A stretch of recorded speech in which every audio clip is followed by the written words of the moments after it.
Olá, meu nome é Lucas Silvério e vou apresentar meu trabalho de iniciação científica em análise da vibração induzida por vórtice de um cilindro usando a ferramenta CFD, que foi desenvolvido com a orientação do professor Flávio Donizete Marques. Inicialmente, o objetivo do trabalho foi a compreensão do fenômeno de interação fluido-estrutura conhecido por vibração induzida por vórtices, além do entendimento da modelagem CFD e o desenvolvimento de um modelo capaz de prever a região de maior amplitude de oscilação, que é conhecido por lock-in ou região de sincronização. Como critério de qualidade, será monitorado o número de Stroll e serão levantadas curvas de amplitude e frequência, de acordo com a velocidade, que são comparadas com curvas clássicas da literatura. Introduzindo um cenário histórico a respeito do fenômeno, podemos citar que no século XX, Lewis Land Weber notou que uma determinada faixa de velocidades, periscópios submarinos tornavam-se inutilizáveis devido à vibração sofrida pelo objeto. Depois, por meio de experimentos, Feng levantou a seguinte curva, observando que conforme ele aumentava o amortecimento, além da amplitude de oscilação diminuir, o pico da curva se deslocava para a esquerda e a faixa de sincronização diminuía. Depois, Blevins propôs um modelo bidimensional considerando que o fluido é invíscido e que a força sobre o cilindro depende apenas da velocidade e da aceleração. Assim, ele levantou a seguinte curva comparativa com os experimentos de Feng.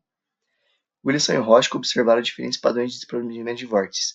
Segundo esse estudo, o padrão de desprendimento de vórtices tende a ser 2S em baixas amplitudes, transicionando para formas mais complexas, como o 2P e o P mais S com aumento da amplitude. Wilson e Govardon observaram que ao reduzir a razão de massa do sistema, as amplitudes de vibração chegavam a altos níveis. Dessa forma, foi encontrada uma massa crítica na qual, abaixo desse valor, o sistema apresentava vibrações altamente excessivas. Podemos citar um exemplo muito conhecido na área de vibrações mecânicas, interação fluido-estrutura, que foi o colapso da ponte Tacoma-Narrows, devido à ressonância com o desprendimento de vórtices. Para evitar colapso e danos estruturais como o de Tacoma, foram feitos projetos de absorvedores assim como o de Taipei 101, um dos prédios mais altos do mundo. Outro exemplo de oscilação mitigada por absorvedores foi a ponte Rio-Niterói, que apresentava vibrações consideráveis ao final da década de 90. Esse fenômeno se deve devido à separação da camada limite, que ocorre devido a um gradiente adverso de pressão causado pela forma rombuda do corpo. Assim, as forças viscosas não são suficientes para vencer as forças iniciais do escoamento, causando a separação. Quando o fluxo se separa, as camadas de cisalhamento se tornam instáveis, causando um fluxo reverso que, ao interagir com as camadas de cisalhamento, contribuem para a formação desses vórtices, que são altamente dependentes do número de Reynolds. Podemos representar o comportamento do sistema como um sistema massa-mola com uma força externa periódica aplicada, podendo construir assim sua equação de movimento e, portanto, obter sua solução. Essa solução tem a seguinte cara, com amplitude de deslocamento tendendo ao infinito em excitações de frequência próxima à frequência natural do corpo. A metodologia adotada para a construção do modelo foi baseada na variação de parâmetros como tamanho e topologia de malha e volume de controle e modelo de solução de turbulência. O critério de escolha de cada parâmetro foi o monitoramento dos resíduos, da amplitude e da frequência de vibração, além do número de Stroll, que deve ser aproximadamente 0,2 devido assim como diz a literatura. Para isso foram utilizados softwares como Google Planilhas e Documentos, MATLAB, Python e Java para automatização e o software de CFD StarSemi Plus.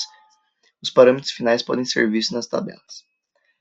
Com isso, foi possível levantar as seguintes curvas para comparação com os dados de literatura, levando em consideração que os estudos de Feng, Wilson e Kalak e presente contaram com uma razão de massa igual a 248, 10,1 e 52,87, respectivamente.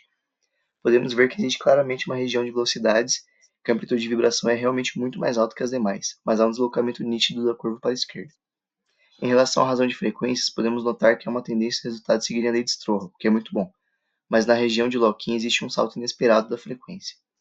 Já o comportamento do número de Stroll conforme aumenta o número de Reynolds se mostra satisfatório, apresentando uma tendência ao valor teórico de 0,2. Por fim, é possível concluir que o modelo exige uma boa precisão ao representar valores corretos aproximados do número de Stroll, da razão de frequência e também da região de lock-in.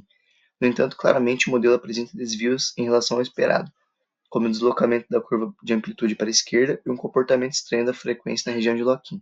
Esses erros podem ter sido causados pela alta complexidade da região de lock-in, por se tratar de uma região de muita amplitude de vibração, levando a erros numéricos e muita instabilidade. Essa instabilidade pode ter tido origem na qualidade de malha, como tipo de malha, refino, técnicas avançadas como aplicação de malhas dinâmicas. Além disso, a simplificação bidimensional e o time step consideravelmente grande podem ter também afetado os resultados finais, além obviamente das diferenças de parâmetro de rigidez, massa e amortecimento, que foram diferentes em cada estudo. Por fim, essas são as referências usadas para o estudo. Muito obrigado por assistir.